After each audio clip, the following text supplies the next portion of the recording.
दोस्तों, श्रीमद् भागवत गीता स्वयं भगवान श्री कृष्ण के मुखमंडल से निकली हुई वह दिव्य एवं तेजस्वी ज्ञान है जिसके आलोक में आने से बड़े अज्ञानी भी पाप का मार्ग छोड़कर पुण्य की ओर लौट जाते हैं। साथियों, महाभारत के युद्ध के शुरू होने से पूर्व जब अर्जुन बहुत ही ज्यादा विचलित हो गए, तब भगवान श्री कृष्ण ने उन्हें मोहग्रस्त स्थिति से दूर करने के लिए और सारे विश्व के कल्याण के लिए गीता का ज्ञान दिया।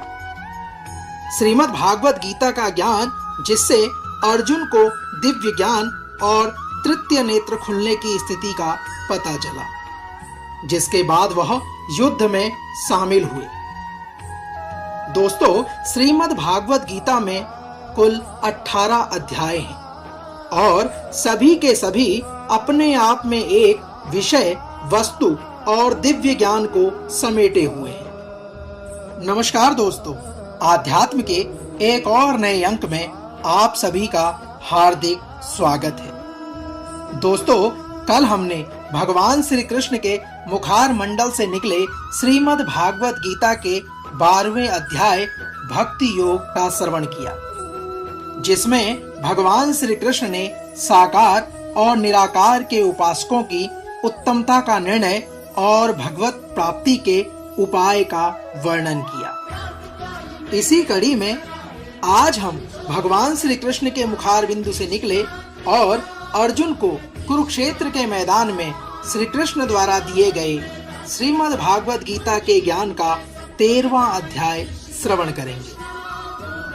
इस अध्याय का नाम है क्षेत्रज्ञ विभाग योग। इसमें भगवान श्री कृष्ण ने ज्ञान सहित क्षेत्रज्ञ के विषय का वर्णन किया है और ज्ञान सहित प्रकृति पुरुष के विषय का विशद वर्णन किया है।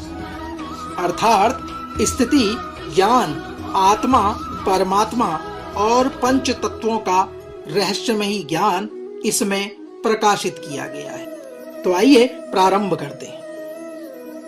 अर्जुन कहते हैं, हे नाथ, मैं प्रकृति एवं पुरुष, क्षेत्र एवं क्षेत्रज्ञ तथा ज्ञान के विषय में जानने का इच्छुक हूं। कृपया मुझे मार्ग प्रदान करें। श्री भगवान कहते हैं, हे कुंती पुत्र, यह शरीर क्षेत्र कहलाता है और इस क्षेत्र को जानने वाला क्षेत्रज्ञ है।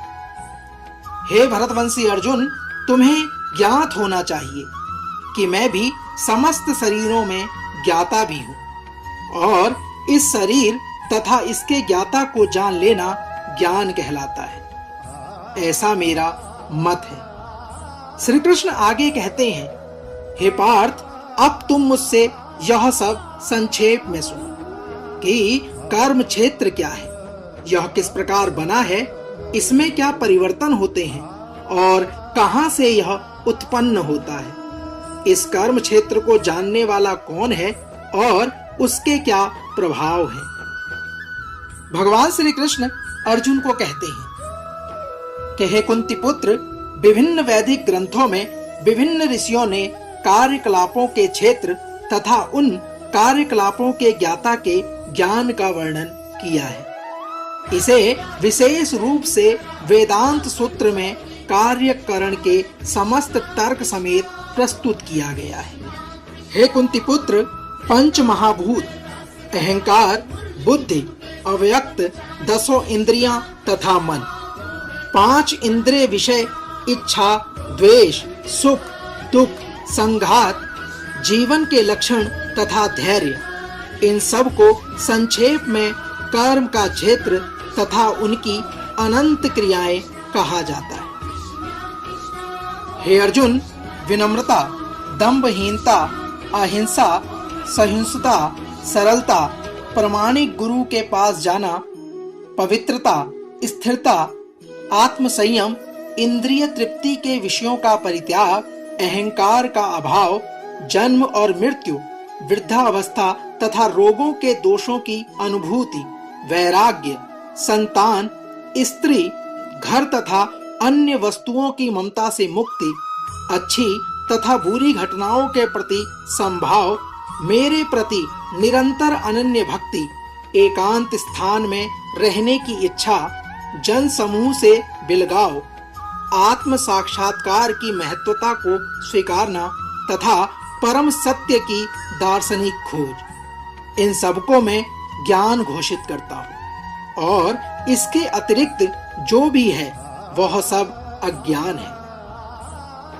भगवान श्री कृष्ण आगे कहते हैं, हे अर्जुन, अब मैं तुम्हें ज्ञेय के विषय में बतलाऊंगा, जिसे जानकर तुम नित्य ब्रह्मा का आस्वादन कर सकोगे। यह ब्रह्मा या आत्मा जो अनादि है और मेरे अधीन है, इस भौतिक जगत के कार्य कारण से परे स्थित है। उनके हाथ, पांव, आंखें, सिर तथा मुंह तथा उनके कान सर्वत्र हैं। इस प्रकार परमात्मा सभी वस्तुओं में व्याप्त होकर अव्यवस्थित है। श्री कृष्ण आगे कहते हैं, हे पार्थ, परमात्मा समस्त इंद्रियों के मूल स्रोत हैं, फिर भी वे इंद्रियों से रहित हैं। वे समस्त जीवों के पालन करता होकर भी अनासक्त हैं। वे प्रकृति के गुणों से परे हैं, फिर भी वे भौतिक प्रकृति के समस्त गुणों के स्वामी हैं। हे अर्जुन, परम सत्य जड़ तथा जंगम समस्त जीवों के बाहर तथा भीतर स्थित है। सूक्ष्म होने के कारण वे भौतिक इंद्रियों के द्वारा जानने या देखने से परे हैं। यद्यपि वे अत्यंत दूर रहते हैं, किंतु हम सबों के निकट भी हैं। भगवान श्री कृष्ण कहते हैं कि यद्यपि परमात्मा समस्त जीवों के मध्य विभाजित प्रतीत होता है, लेकिन वह कभी भी विभाजित नहीं होता। वह एक रूप में स्थित है। यद्यपि वह प्रत्येक जीव का पालन करता है, लेकिन यह समझना चाहिए कि वह सबों का संहार करता है और सबों को जन्म देता है। श्री कृष्ण आगे कहते हैं, हे अर्जुन, वे समस्त प्रकाशमान वस्तुओं के प्रकाश स्रोत हैं। वे भौतिक अंधकार से परे हैं और अगोचर हैं। वे ज्ञान हैं, ज्ञेय हैं और ज्ञान के लक्षण हैं। वे सबके हृदय में स्थित हैं। हे अर्जुन, इस प्रकार मैंने कर्म क्षेत्र, ज्ञान तथा ग्रह का संक्षेप में वर्णन किया है। इसे केवल मेरे भक्त ही पूरी तरह समझ सकते हैं और इस तरह मेरे स्वभाव को प्राप्त होते हैं। श्री कृष्ण आगे कहते हैं, हे अर्जुन, प्रकृति तथा जीवों को अनादि समझना चाहिए। उनके विकार तथा गुण प्रकृति जन्य हैं। प्रकृति समस्त भौतिक कारणों तथा कार्यों की हेतु कही जाती है और जीव इस संसार में विविध सुख दुख को भोग का कारण कहा जाता है। हे अर्जुन, इस प्रकार जीव प्रकृति के तीनों गुणों का भोग करता हुआ प्रकृति में ही जीवन बिताता है। यह उस प्रकृति के साथ उसकी संगति का कारण है। इस तरह उसे उत्तम तथा अधम योनियां मिलती रहती हैं। तो भी इस शरीर में एक अन्य दिव्य भोगता है जो ईश्वर है, परम स्वामी है और साक्षी तथा अनुमति देने वालों के रूप में विद्यमान है और जो परमात्मा कहलाता है। हे अर्जुन, जो व्यक्ति प्रकृति, जीव तथा प्रकृति के गुणों की अनंत क्रिया से संबंधित इस विचारधारा को समझ लेता है, उसे मुक्ति की प्राप्ति सुनिश्चित है। उसकी वर्तमान स्थिति चाहे जैसी भी हो, यहाँ पर उसका पुनर्जन्म नहीं होगा। कुछ लोग परमात्मा को ध्यान के द्वारा अपने भीतर देखते हैं, तो दूसरे लोग ज्ञान के अनुशीलन द्वारा और कुछ ऐसे हैं जो निष्काम कर्म योग द्वारा प्रभु को देखते हैं।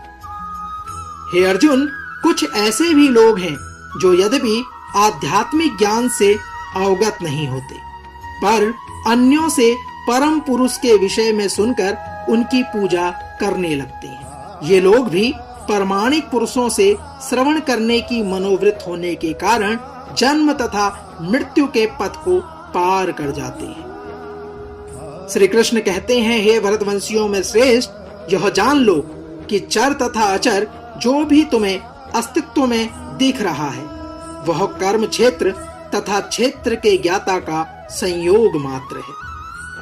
हे अर्जुन, जो परमात्मा को समस्त शरीरों में आत्मा के साथ देखता है और जो यह समझता है कि इस नश्वर शरीर के भीतर ना तो आत्मा ना ही परमात्मा कभी विनष्ट होता है, वही वास्तव में परमात्मा को देख पाता है।